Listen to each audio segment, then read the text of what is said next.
नमस्कार दोस्तों, आज की इस वीडियो में हम बात करने वाले हैं हिचकी के बारे में, जिसे कि हम क्रॉनिक हिक्कप्स भी कहते हैं। दोस्तों, हिचकी जो होता है वो डायाफ्राम के अनैच्छिक संकुचन यानी कि दबाव के कारण होती है। और डायाफ्राम वह मांसपेशियां होती है जो आपके पेट से आपके छाती को अलग करती है और श्वास में महत्वपूर्ण भूमिका निभाती है।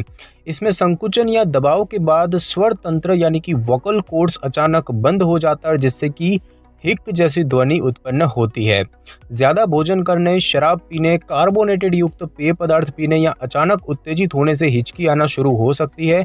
और कुछ मामलों में हिचकी जो है वो अन्य रोग या फिर चिकित्सकीय स्थिति की ओर संकेत करती है। सामान्यतः लोगों को हिचकी की समस्या कुछ मिनटों के लिए ही होती है। बेहद ही कम मामलों में हिचकी लंबे समय तक जारी रह सकती है और इससे आपको थकान हो सकती है और वजन भी कम हो सकता है। दोस्तों, सबसे पहले तो हम जानेंगे कि हिचकी के लक्षण जो होते हैं वो क्या होते हैं।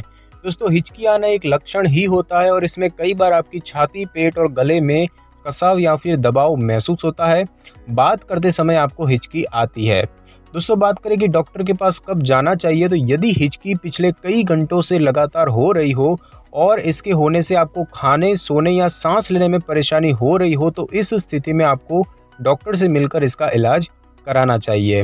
और अब दोस्तों, हम जानेंगे कि हिचकी जो है वो आने के क्या कारण होते हैं, मतलब कि हिचकी जो है वो क्यों आती है। तो दोस्तों, हिचकी आने के कारणों को दो भागों में विभाजित किया जाता है। पहला जो है वो 48 घंटे से कम समय में हिचकी आने का कारण, और दूसरा होता है 48 घंटे से अधिक समय तक हिचकी आने के कारण।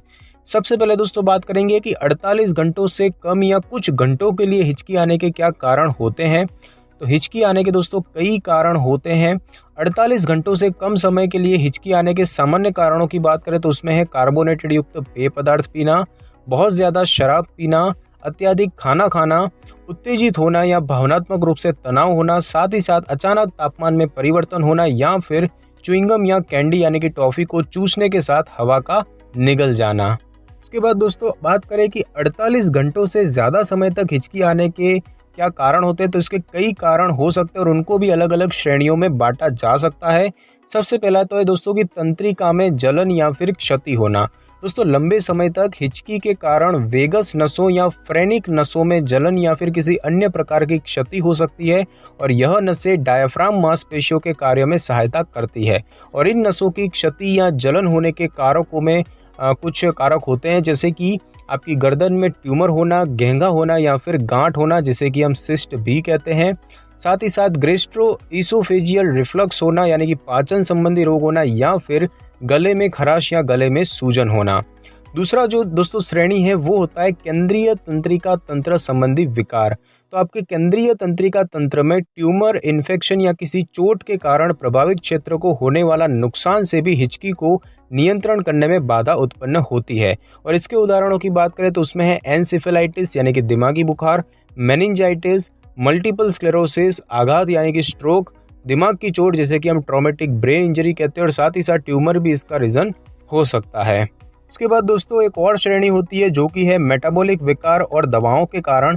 तो दोस्तों, लंबी अवधि तक हिचकी होने के कारणों की बात करें तो उसमें होता है शराब की लत, बेहोशी, बार्बिट्यूरेट्स जो कि एक प्रकार की दवा होती है, मधुमेह, इलेक्ट्रोलाइट का असंतुलन, साथ ही साथ गुर्दे की बीमारी, या फिर ट्रैंक्विलाइजर यानी कि चिंता को दूर करने वाली दवाएं। दोस्तों, बात करें कि हिचकी आने के जोखिम कारक क्या होते हैं, तो पुरुषों में महिलाओं की अपेक्षा अधिक समय तक हिचकी आने की समस्या देखी जाती है। कुछ जोखिम कारक जो कि आपकी हिचकी की समस्या को बढ़ा सकते हैं, उनकी बात करें तो उसमें सबसे पहला है मानसिक और भावनात्मक समस्याएं। दोस्तों, चिंता, तनाव और किसी बात पर उत्तेजित हो जाना कई बार कम समय व अधिक समय के लिए हिचकी आने का कारण बन सकता है। सर्जरी की बात करें तो कई मामलों में एनेस्थेशिया यानी कि सर्जरी के दौरान प्रयोग होने वाली दवा के कारण भी हिचकी आने की संभावनाएं बढ़ जाती है।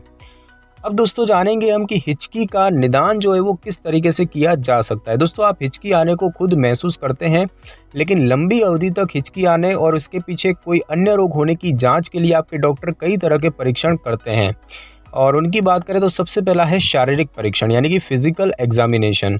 तो दोस्तों, शारीरिक परीक्षण में आपके डॉक्टर तंत्रिका तंत्र को जांचने के लिए कुछ चीज़ों का परीक्षण करते हैं, जैसे कि संतुलन और समन्वय का परीक्षण, मांसपेशियों की क्षमता को देखना, सजगता का परीक्षण और साथ ही साथ देखने और किसी चीज़ को छूकर महसूस करने की क्षमता का परीक्षण करना।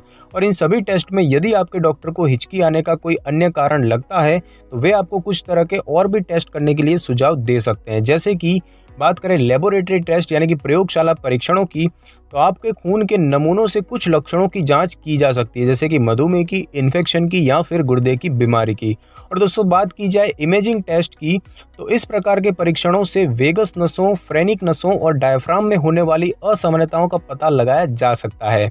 इमेजिंग टेस्ट की बात करें तो उसमें छाती का एक्सरे किया जा सकता है, कंप्यूटरीकृत टोमोग्राफी यानी कि कंप्यूटराइज्ड टोमोग्राफी की जा सकती है यानी कि सिटी स्कैन, साथ ही साथ मैग्नेटिक रेजोनेंस इमेजिंग यानी कि एमआरआई भी किया जा सकता है। और दोस्तों बात की जाए एंडोस्कोपिक परीक्षण की, तो इस प्रक्रिया में एक पतली लचीली ट्यूब का उपयोग किया जाता है और इस ट्यूब में छोटा सा कैमरा लगाकर आपकी ग्रास नलिका और सांस नली में आने वाली समस्या को जांचा जाता है। और अब दोस्तों बात करें हिचकी के इलाज की, तो अक्सर हिचकी को रोकने के लिए किसी तरह के चिकित्सकीय इलाज की ज़रूरत नहीं होती है। आमतौर पर हिचकी अपने आप ही ठीक हो जाती है और यदि हिचकी आने के चिकित्सकीय कारण हो तो आपको इसको दूर करने के लिए इलाज कराने की आवश्यकता होती है। लगातार 2 दिनों से ज़्यादा हिचकी आने पर आपको कुछ तरह के इलाज कराने चाहिए या करने चाहिए। जैसे कि दोस्तों बात करें चिकित्सकीय इलाज की, तो डॉक्टर आपको हिचकी दूर करने के लिए इसके कारणों के आधार पर कुछ दवाएं दे सकते हैं। यदि दवाओं की हल्की खुराक के बाद भी हिचकी आना बंद न हो तो आपको फ्रेनिक नस को बंद करने के लिए एनेस्थेटिक का इंजेक्शन दिया जा सकता है।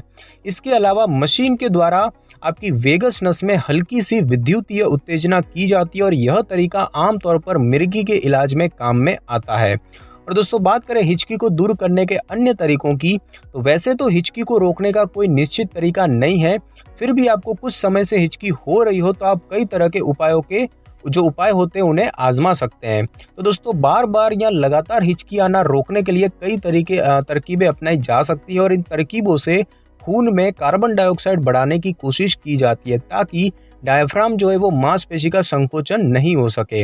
हालांकि इस बात की कोई गारंटी नहीं होती कि इन उपायों से हिचकी रुक जाएगी। तो दोस्तों इन उपायों की बात करें तो इसमें है अपनी सांस को रोके और 10 तक गिने, जल्दी से एक पानी का गिलास पी लें, एक पेपर बैग अपने मुंह पर रखकर मुंह से सांस लें, किसी को आपको डराने या चौंकाने के लिए कहें, साथ ही साथ 1 चम्मच शहद या चीनी खा लें, बच्चों के लिए कॉर्न सिरप का उपयोग करें, अपनी जीभ को पकड़कर बाहर खींचें, नींबू खा लें, तालू पर ब्रश से गुदगुदी करें, जीभ को पिछली तरफ 1 चम्मच चीनी रखें या फिर पानी से कुल्ला करें या फिर अपने कान में उंगली डाल लें। इस बात का ध्यान रखें कि हर उपाय हर व्यक्ति को सूट नहीं करता और इसीलिए स्थिति बिगड़ने पर अपने डॉक्टर से बात जरूर करें। और अब हम दोस्तों जानेंगे कि हिचकी से और क्या क्या समस्याएं दोस्तों हो सकती हैं। तो लंबे समय तक हिचकी आने पर आपको कुछ कार्यों में परेशानी उत्पन्न हो सकती है, जैसे कि भोजन के दौरान आपको कुछ समस्याएं हो सकती है, सोते समय आपको समस्याएं हो सकती है, बोलते हुए भी समस्याएं हो सकती है, साथ ही साथ सर्जरी के बाद घाव भरने में वगैरह भी आपको समस्याएं हो सकती है। तो दोस्तों आज की इस वीडियो में बस इतना ही। अगर आपको मेरी ये वीडियो और जानकारी अच्छी लगी हो तो वीडियो को लाइक और शेयर कर दीजिए और कमेंट करना बिल्कुल भी ना भूलें। और अगर आप हमारे चैनल पर नए हैं तो चैनल को सब्सक्राइब कर ले और बेल आइकन के बटन को जरूर क्लिक कर ले ताकि मेरी नई वीडियो की नोटिफिकेशन सबसे पहले आपको मिल सके। Thanks for your time.